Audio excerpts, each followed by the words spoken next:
Hey everybody, Ryan McCaffrey. Welcome to IGN First for April. It's No Man's Sky again for the second time. The game's too much. We barely scratched the surface last time. I'm with Sean Murray, the programmer and mastermind of the game.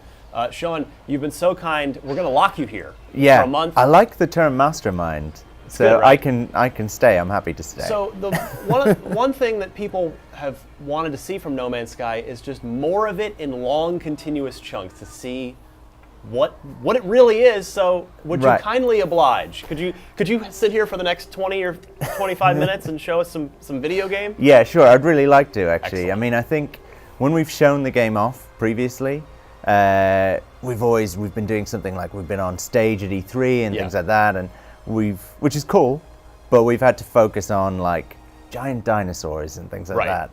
And I would like to show you, I guess, exactly what you're asking for, a little bit of how it plays. Yeah, kind of like an average, 20 minutes with the game on I know this sounds bad maybe, but like on an average planet, right? Right. So this is like a cold planet. Yeah, right. Bottom left. It looks, a little chilly, 163 below Celsius. Right. We'll do a Fahrenheit version for you guys, right? I appreciate it. We Americans appreciate it. So I guess the thing I wanted to show people maybe is the kinds of things that you do. So that you explore, you fight, you try and survive, and you trade as well in the game. Because that's really been, I don't want to say necessarily a big criticism of the game so far, but you've shown it in such small chunks that, and people are so excited by the potential, us included, otherwise we wouldn't be here for you with a month again, another month, but people want to know, what do you do in No Man's Sky? So the one thing most people know is explore, right? Yes. And that's the thing about the game. When you land on a planet like this, you're the first person who's ever been here. Right, because everybody that plays the game is in the same universe, but starts in a random, different place, right? Right. And so you're exploring in a really real way. So like I've just found this relic, okay? And I'm going to go over and interact with it. And relics are left by like ancient races. Okay. Interesting. This one will teach you an alien word, and I'll show you while you want to know one later on. But it also gives you a little bit of like almost interactive fiction, okay? And in that way, I happen to know what the right thing to do there was, because I made the game. And I've chosen to sleep in front of this monolith, and that heals me. So the game and the planets are full of these kind of little mysteries, right? And you work them out, and you begin to learn more about the lore of the game, but also how the systems work and how it works on a particular planet. So for this one, it's got its own set of resources, some of which might be only available on a planet like this, right? On a cold planet far from the sun. Everything looks totally different. It's the night has turned to day, rather. Well, and day has turned to night because the planet has actually rotated on its axis, right? That's the thing that's really unique about this game. We don't have just some like matte painting that we're switching out in the background. Right. This is a kind of a real simulation of a planet, right? So like a lot of sandbox games, you'll see that I'm like gathering resources from the planet. Different planets have different resources. So for instance, these crystals have plutonium, and we use, I guess, our own periodic table. It's a mixture of the real world periodic table and also some, kind of made up sci-fi like No Man's Sky. Unobtainium? Right, exactly like Unobtainium, right. But maybe not quite that far, right. Maybe with slightly better names. So a big part of the game is gathering resources.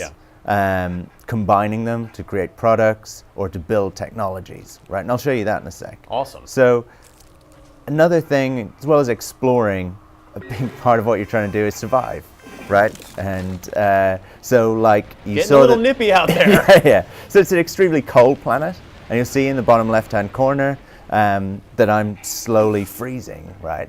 And I had some protection in my suit, but now that that's worn down,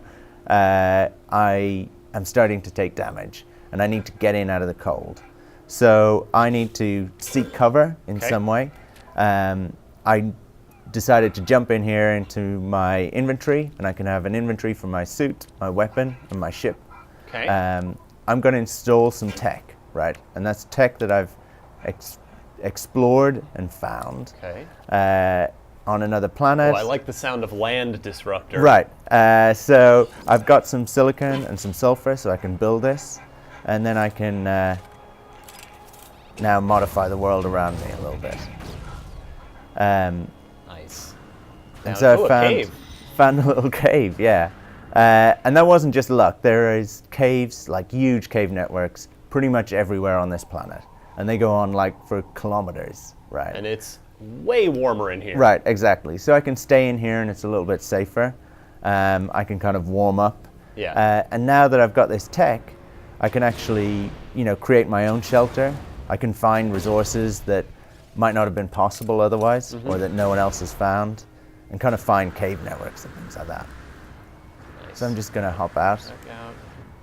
So that's a big part of exploring the world, is knowing where things are. And we normally find that players kind of make almost like a little temporary base on their planet. They learn landmarks around them, where they can get certain things, where caves are, buildings are, kind of certain resources are on the planet. And I see there's no mini-map in the game. Right, and that's a big choice for us, that actually when you land on a planet, like I said, no one's been there before. There's no YouTube video that you can look up. There's no FAQ. You've made a wiki-proof video game. Right, exactly. So you have to discover it for yourself. And a big part of it is that you can scan creatures, for instance. Yeah. When you scan them, you can name them. Right now, today, the game is still in testing, so the profanity filter is off. So if you wanted, you could, we could just go and name something extremely profane. I wouldn't say no if you wanted to do Okay. that. I mean, might have to wipe the servers after you, right? So, if you're saying everybody starts in a different corner of the edge of the galaxy, does that mean pretty much everybody will get a chance to name at least something? Oh yeah, absolutely. I mean, it's actually like a slightly sad but amazing thing that 99.9% of the planets in No Man's Sky, I think, will probably never be visited, right? And so actually coming across somebody else's planet that they've named and they've found all the creatures on and named is reasonably rare, and it's just quite a nice moment. Almost literally like actual humans finding extraterrestrial life. Yeah. It's out there somewhere, but the odds of finding it aren't so great. And you can see that this planet is hazardous, not just in terms of kind of it being really cold, but there's also hazardous plants, and you kind of need to learn that about different planets, what things are poisonous, what's toxic, what's not. But also in terms of predators. So I happen to know, because I've played about on this planet a little bit, if you hang around and it gets to night, it gets a lot colder, but also some predators come out. Gotcha. And that's not the same on every planet. Some planets, predators will come out in day. Sometimes they'll be there all along. Sometimes you get planets with nothing but predators on them, and they're extremely kind of dangerous. A big thing we haven't shown off before is what I'm looking at here. So there's buildings, and buildings have interiors, they're procedural, and they all have functions. So down there, someone or something has been here or is here. Right, and that's part of the lore of the game. So this is a factory where products are made. This is a base. So you have a landing pad here. You'll see ships sometimes land, like these traders who are going back and forth to the space station. And if they do, you can trade with them. A cool thing about bases like this is sometimes they're occupied. Nice. Hey, an alien. So I'm going to save my game. And that's another cool thing that you can do in a base. You kind of have to fight for save points like that. So you'll just respawn back there if you happen to die out in the wild? Yeah. And so this guy talks to me in his own language, which I don't know just yet, but I could learn words like I did at the Monolith. Right. The more I understand of the words that he's using on me and the way he's talking to me, the better I'll be able to interact with him. The better I interact with him, the higher my standing gets with that particular race. And different races have different attributes. So some are scientific, some are kind of combative. Right. And depending on how I'm playing, I might want to kind of make an allegiance with one or other, So for instance, I might be a trader, and so I'll favor a trading race, get tech from them, that kind of thing. Could you just be a space dick to all of them? A space dick? Yes, you could. I mean, it's not the best idea because with, maybe that's what we should have called the game.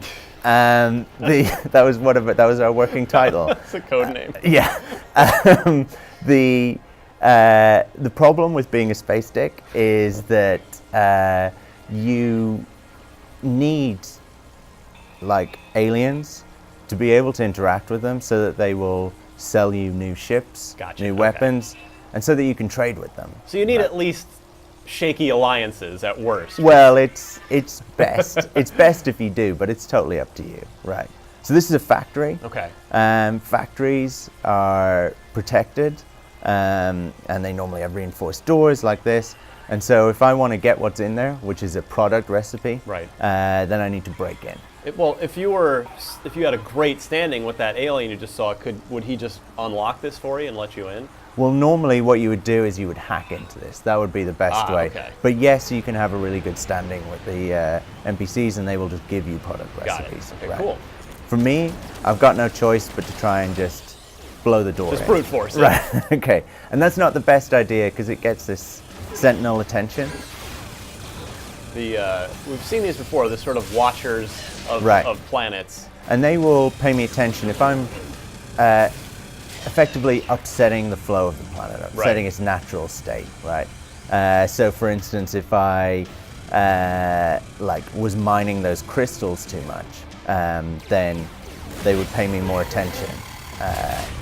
Or if I was killing a lot of creatures, right, I'm just going to run in. Oh, so the sentinels got bigger. There are four-legged dog-like sentinels outside now. Yeah, and they will send bigger and bigger kind of sentinels after me. Eventually, ships, freighters, that kind of thing. As that wanted level in the upper right corner goes up? Yeah, so I'm just going to shut down the system, and for that I get a nice little bonus. Oh, look at you're getting bold out here. Yeah, well, I've been an idiot, kind of. I've come running out before my wanted level has gone down. I believe in you. I think you can do it. Or not. Yeah, that didn't last very long.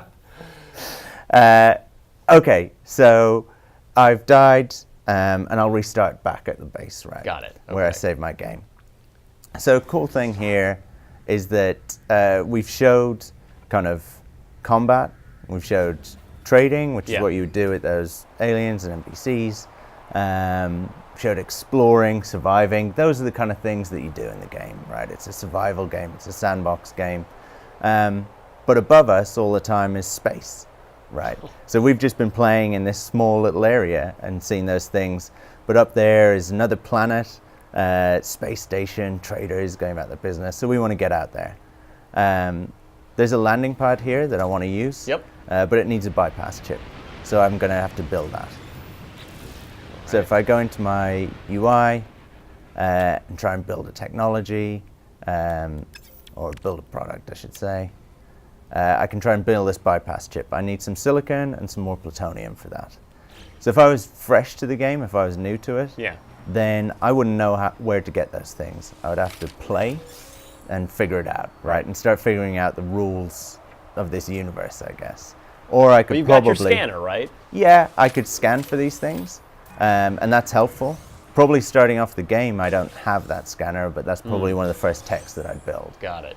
I happen to know that you get plutonium from these crystals, which happen to be like pretty much everywhere on kind of cold ice planets like this, right? And that's something that I would probably go online maybe as part of the community and track and find out, and that's what I'm hoping people do. So I now have enough resources. I'm going to pop in here and build this chip. Nice. And now I can summon my ship. Sweet. And this is a Korvax ship. So just like that guy I was talking to, that will have been bought from one of his race, and they're a scientific race. So this ship is kind of more scientific. Yeah, I don't see any crazy cannons or lasers on that bad boy. So this is more for somebody who would be an explorer, right? The cool thing is I can just hop into my ship, and already we've flown over that entire play area, and I can just boost out into space seamlessly. And you said before there are no loading times in the game, correct? That's right, yeah. Yeah, everything that you see is being generated. So it's being generated around you live. Now that I've flown away from that planet, everything that we just saw is thrown away. If I fly back down, everything will be regenerated.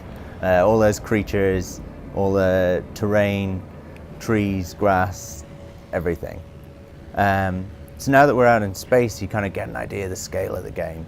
There's asteroids there that we can mine more resources from. You can see the planet to the left that we've just come from. Yep. And these are some traders going back and forth on trade routes, which I could go and attack, or I could join in and do exactly what they're doing. Nice. Taking goods to this space station, which you see out here in space. Because you could just play the entire game as a trader if you Right, wanted to, exactly. right? Yeah, just like a lot of space games, I could play the entire game just out in space, right? And this is a moon of the planet that we're just on, and it looks like it's got some water and some like islands. Yeah. And if we flew down, we'd see that those are, those are real and they're there. You can kind of make out a continent, and some of those islands would be quite huge. So everybody starts in a different place. So you might start on the some awesome tropical, Right. amazing planet, Yeah. like planet Hawaii. But then I might start on that cold hellscape back there. Yeah, and that's a thing that I really like about the game, is that it has that different experience. Everyone who like picks up a pad to play, they will have a different experience right from the off. And if they decide not to play and they never boot up the game, not only will that planet that they're on never be something that they visit, they'll never get that experience, but that planet might never be discovered. So these are some freighters, and they are much, much bigger than me, right?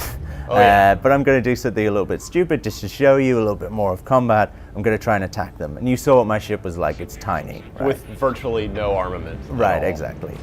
But we can take some of them on. So I'm going to blow some of their cargo pods. And when I do, I'm sure they won't mind. yeah, they're starting to won't. attack me. I get a wanted level. I'm going to steal some resources, and if I could survive, then this would probably be a pretty good way to play the game. Yeah. But I can't just now. But that could be an aim for me, right? To build up my ship enough. Like a fast, nimble ship that can just swoop in, take out some pods like that. And then get away before the there. police start paying me attention.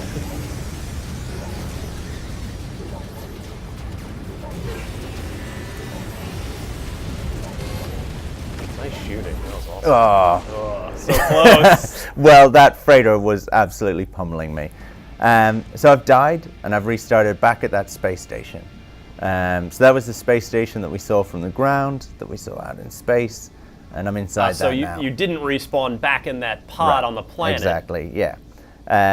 I'm out here. When you die in space, that's the most likely place that you're going to respawn. Makes sense.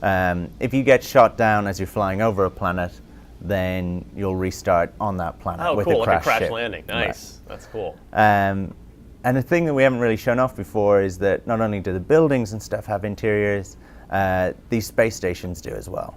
So I'm just going to nip in here to show you something. Yeah, so in here you'll find NPCs sometimes, places where you can trade, traders, that kind of thing. You'll sometimes see ships land, but I'm going to show you the stupidest thing, right? A video game window. A porthole window? Yeah, but this is super cool, right? That's the planet that we were just on. Yep. And my crosshair in the center of the screen. Your little dot crosshair? Yeah, that's a few pixels across. Yep. That's about the size of our entire play area. Unbelievable. That's cool. So we could have just spent hours on that, that planet. Yeah, we barely scratched the surface of it. And you can see other ships coming into land. Potentially, I could try and buy that ship or trade with them, but I'm just going to get into my ship and head back out to space. All right, sounds good. And those ships contain, aliens themselves, right? And they belong to certain races, the same as that freighter that I just attacked. Yeah. So attacking them kind of affects my ranking with them as well. with that race. They'll be a little bit pissed about that. If you thought they would be annoyed about me attacking their factory, then me trying to take out one of their freighters is really bad. So the cool thing about the game, I've showed you kind of trading, fighting, combat, survival. Yes, the things we actually do. Right, exactly. Yeah. But I think, I guess a thing that's really important about the game is a sense of scale. So we were down on that planet to our right just for a short amount of time, but we were playing in a couple of 100 meters squared. Right. And we saw all of those things. Now that we're out in space, we're dealing with hundreds of thousands of kilometers squared. Right. And if I press this button and go out to the galactic map, we're dealing with light years. Because the overarching goal of the game, the sort of narrative thread, or the thread of what's there, of you're trying to gently guide us towards the center of the universe, right? We start at the outer edge and are making our way in. Yeah, so this is the star that we're at currently. Yep. These are the ones round about us that we can reach with our current hyperdrive if we had enough fuel, right? If I deselect it, you can see this path, and that path is my kind of GPS towards the center of the universe. And that's that bright light over there. But you can see it trail off because this is a really long way away, right? And remember that every one of these stars is its own solar system with its own set of planets where you can find life, NPCs, buildings, like alien languages, freighters, ships, traders. And I guess, like I was saying, kind of 99.9% of these will never be visited.